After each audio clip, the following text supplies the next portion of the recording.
Good morning, everyone.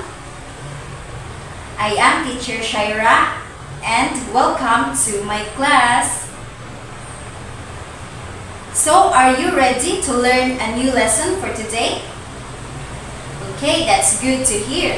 But before we proceed to our discussion, let us first have an activity. And this activity is called a Guess the Word.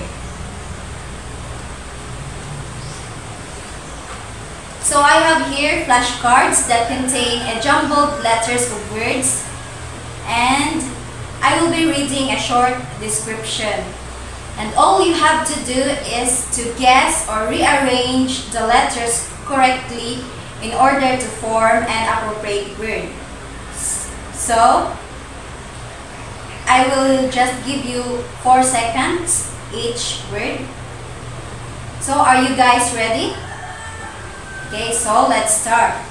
The first word is the plan or organization of a piece of writing, including its structure and layout.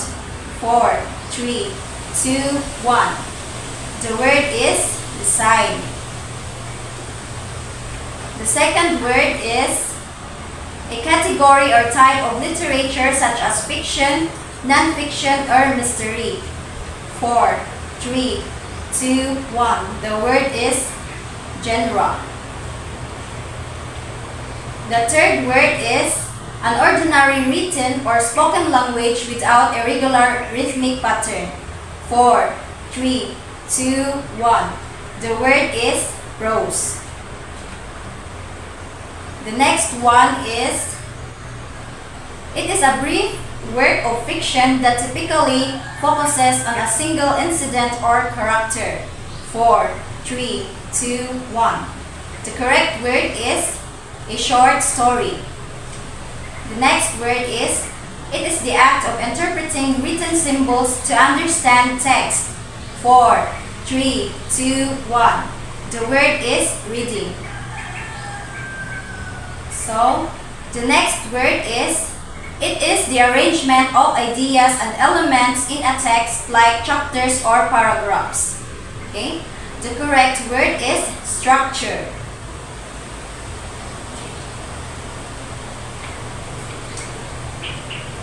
Okay, the next word is, it is the ability to understand and interpret what is read. 4, 3, 2, 1. The answer is comprehension.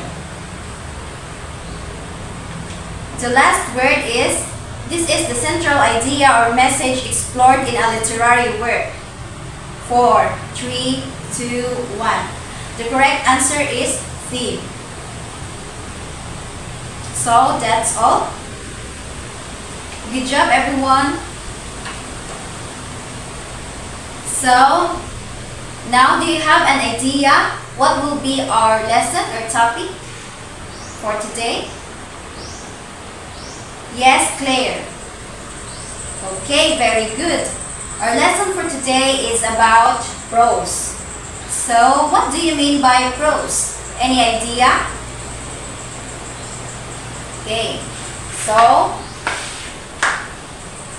what is a prose? Kindly read, everyone. Okay, thank you. So, a prose is any written work that follows a basic grammatical structure. So, it doesn't follow a strict or grammatical structure of rhyming and meter. It doesn't have a line breaks, unlike with the poetry. So, it uses normal grammatical structures, just like the patterns of the language that we use every day. What is the difference between a poetry and a prose? So a prose is distinguished from poetry, which uses line breaks and has meter. A prose is a kind of written work that is just direct or straight to the point, and unlike the poetry that uses much of figurative language, symbolism, and ambiguity. A prose is usually the common type of writing in today's literature. So, why do you think that prose is a common way of telling stories nowadays? Why do you think that in today's literature, most stories are told in prose? So, it is because its effective way or style in conveying ideas or narratives quickly or in an easy, understandable manner. And also, storytellers tend to rely on a prose to tell their stories of the freedom it allows, since it doesn't follow a complex structure or grammatical structure. So another characteristics of a prose is that its emphasis on clarity and straightforwardness in communication. Unlike in poetry that it employs a figurative language, symbolism, ambiguity to evoke deeper feelings and emotions. There are 4 types of prose. The first one is the non-fiction or non-fictional prose. So it is a work of writing that is based on facts. So it is based on factual information or events. So examples of non-fiction include memoir, essays, instruction manuals, biographies, autobiographies, and etc. So it is based on factual information. So the second one is fiction or fictional prose. From the word fiction, meaning it is untrue, it is not true. So fiction is a genre of writing that is imagined or untrue. So some examples of fictional prose includes novels, fantasy, historical fiction, science fiction, and short stories. And the third one is the heroic prose. It uses the hero archetype in order to tell stories of bravery and travel in which good triumphs over evil. So, a heroic prose is either written down or preserved through oral tradition, but it is meant to be recited. Some examples of heroic prose are fables and legend. So, the fourth type of prose is the prose poetry. Prose poetry uses certain poetic qualities in order to add a lyrical or aesthetic value to the writing. However, it stops short or any regular or strict method form. This style of writing creates bolder emotional effects and often relies on metaphor and imagery in order to create similar reactions in readers that poetry would. So, this is poetry written in prose style. This literary hybrid is sometimes has a rhyme or rhythmic pattern.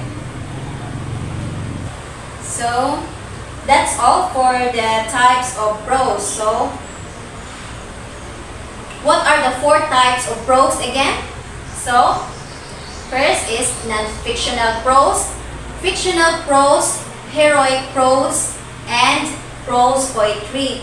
So, for our today's topic, let us just focus on the one type of prose, which is the fictional prose, specifically the short story. So, are you all excited to read a story? Okay, so the story that we are going to read is a story written by Langston Hughes. So, entitled, Thank You Mom. Any one of you has familiar with the story?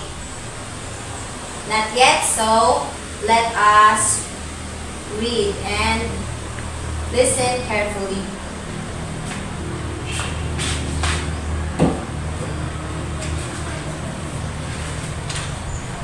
So I have here printed copies that I am going to distribute to you in order for you to follow.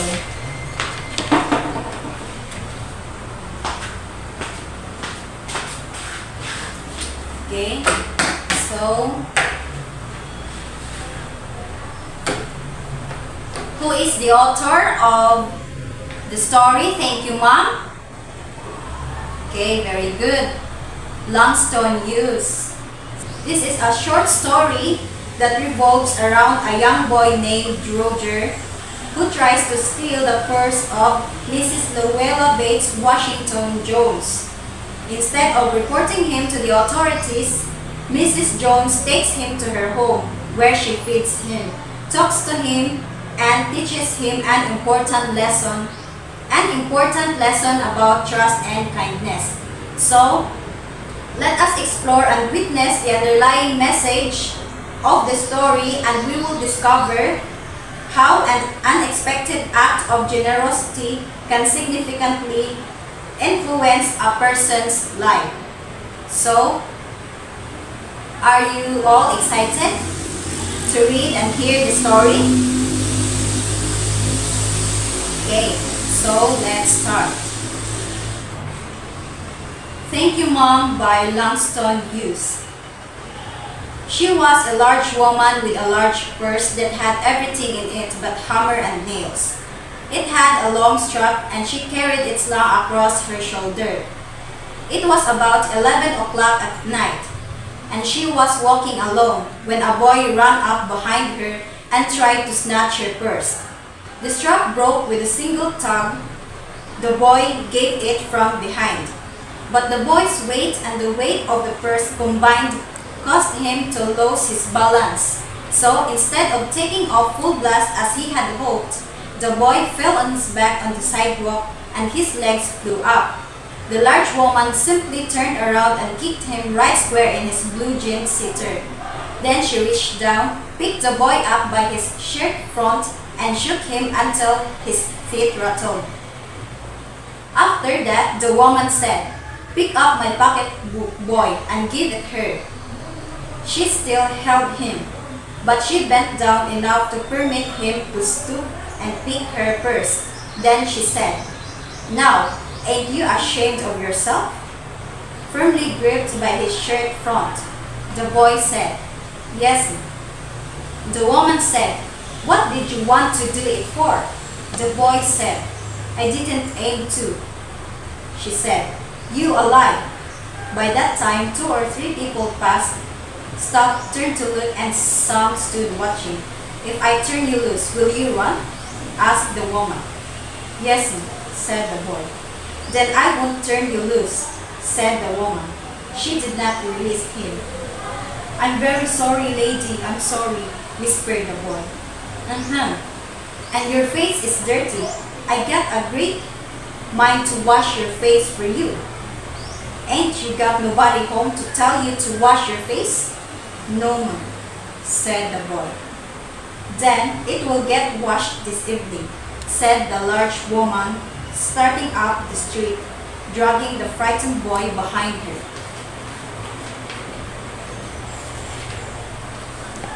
He looked as if he were 14 or 15, frail and willow-wild in tennis shoes and blue jeans. The woman said, "You ought to be my son. I will teach you right from wrong. Least I can do right now is to wash your face. Are you hungry?" "No, ma'am," said the being dragged boy. "I just want you to turn me loose." "Was I bothering you when I turned that corner?" asked the woman. "No, ma'am." "But you put yourself in contact with me," said the woman. "If you think that the contact is not going to last a while, you got another thought coming. When I get through with you, sir, you are going to remember Mrs. Luella Bates Washington Jones." So, what happened on that evening? On that 11 o'clock at night, there was a large woman with a large purse. Okay, what do you mean by purse? It is a bag that is used for carrying money. And what happened to that woman during that evening? So there was a boy who tried to snatch her purse. And what is the name of that boy? Okay, so very good. The name of the boy is Roger. So, what did the woman do to Roger? She bring Roger to her house to wash his face and to give him some food to eat.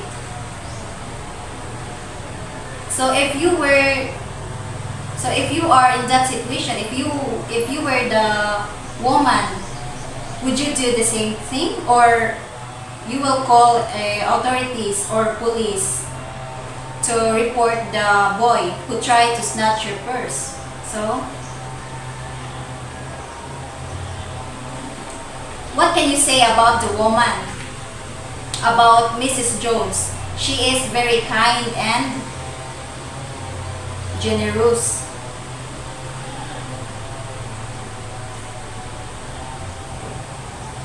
Okay, so let's proceed. Sweat popped out on the boy's face and he began to struggle. Mrs. Jones stopped, jerked him around in front of her, but a half Nelson about his neck, and continued to drag him up the street.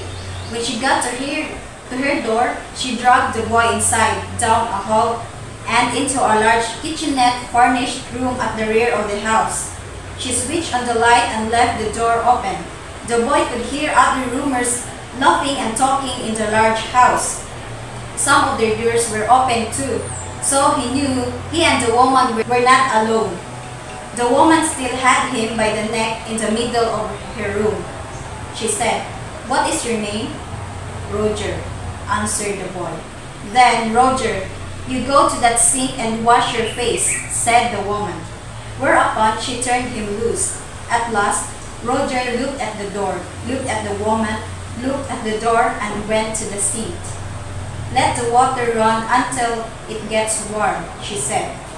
"Here's a clean towel. You gonna take me to jail?" asked the boy, bending over the sink.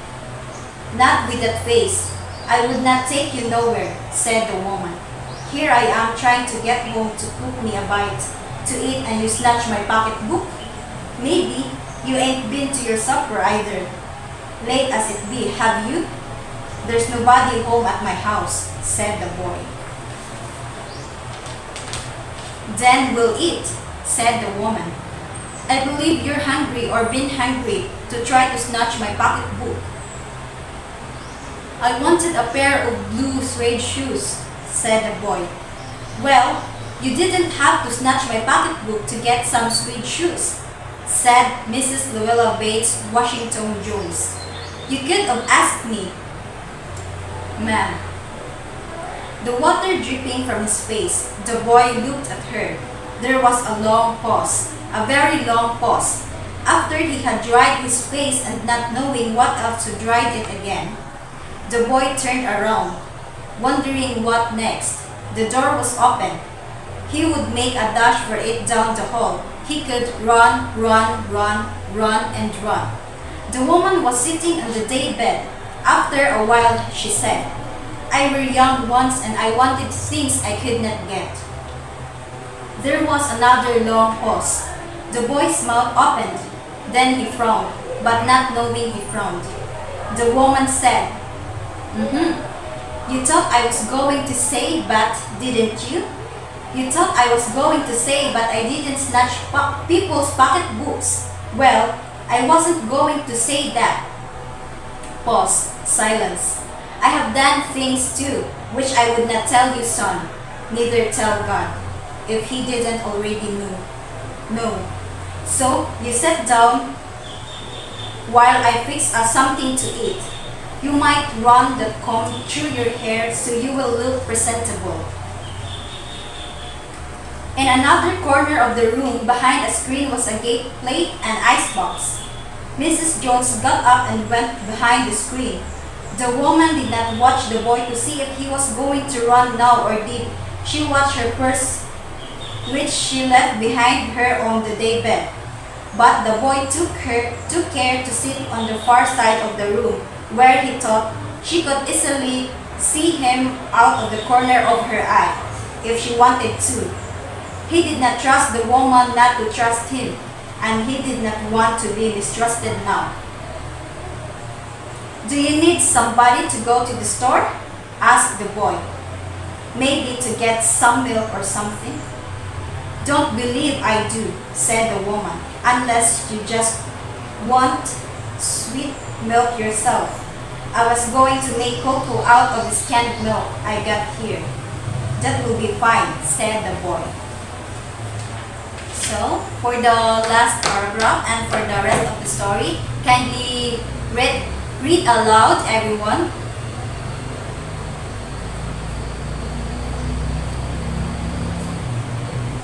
Okay, thank you.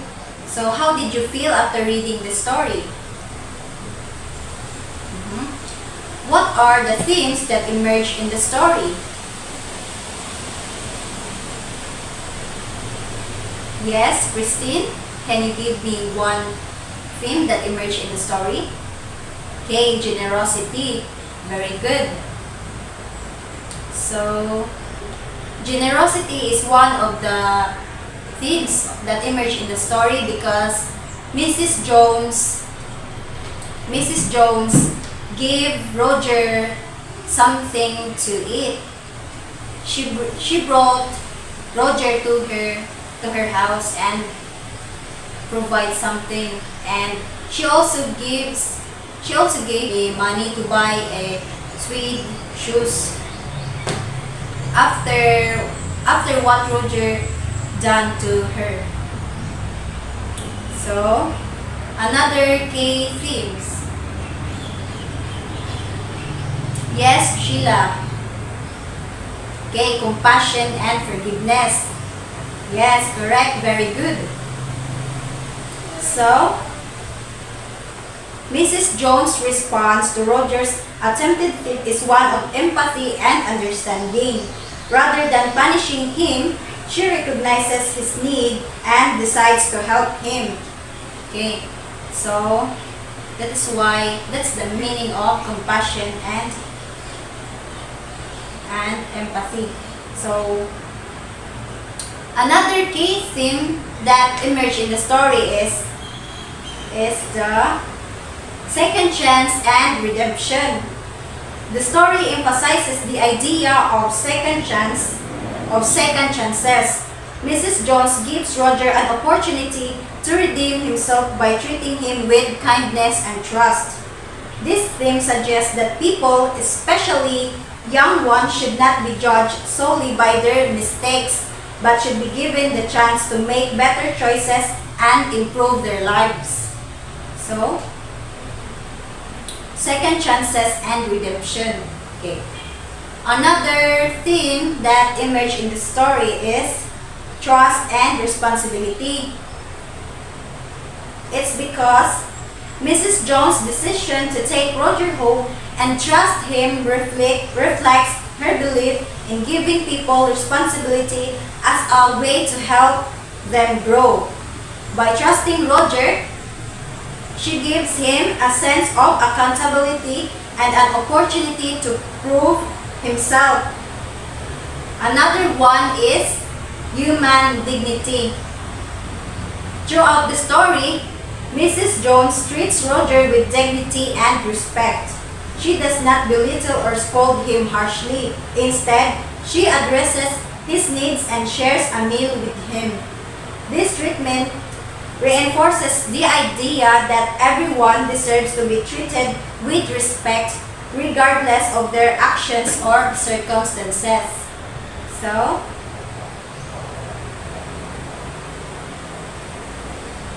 Do you find the story interesting? Okay. Because the story has moral lessons that we can apply to the real life situations in our daily living. So, any clarification about the story? Would you like to ask something? Okay, no. How about our lesson about prose? Any clarification? Okay, none. So, I will give you an activity.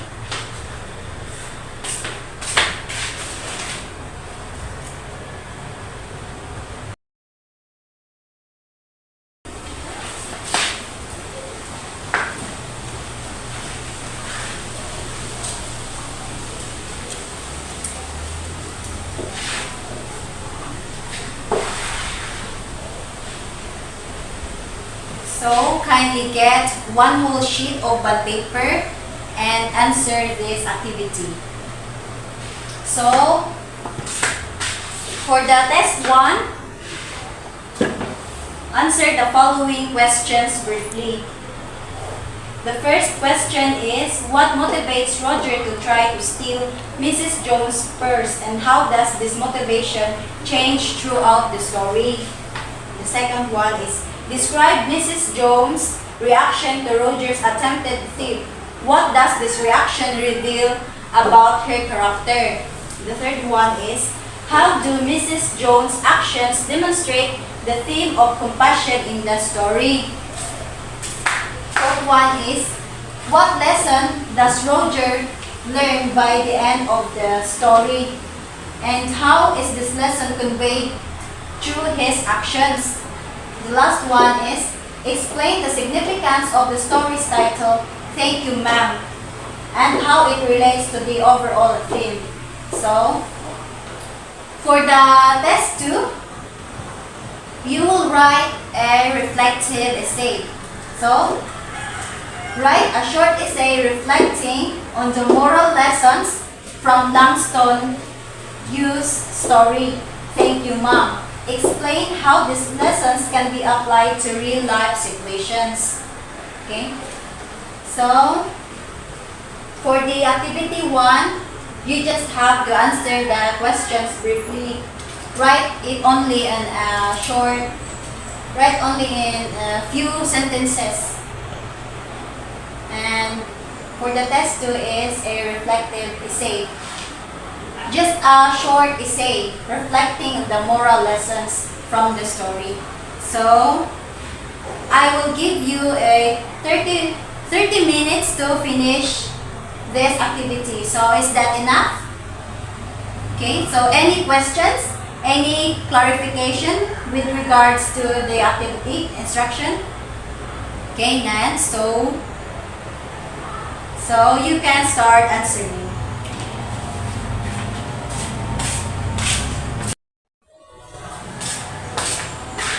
Okay, 30 minutes is up. So, are you all done? Okay, so kindly pass your papers to the front.